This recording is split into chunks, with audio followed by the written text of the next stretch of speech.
Ito na yung ni-report sa amin guys dahil nagkakaproblema daw ang burger machine.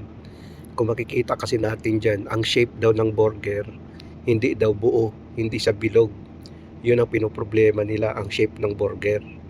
Ngayon, nung tinitingnan ko dyan, sa calibration, nung pinapalinis ko, yan ang resulta guys. Okay naman sa calibration. Hindi talaga makikita ang problema. Ngayon, ang advice ko guys, dahil sa calibration okay naman, dalhin sa shop. Yung potentiometer niya okay naman yung function, mayroon siyang high and low speed. Ang selector switch niya okay naman. Nung tiningnan ko guys, nung binaklas ko, dyan pala dyan, yung mayroong arrow na red, mayroong bearing dyan na maliit, yun pala ang napudpud. So kailangan talaga palitan ng bearing na bago.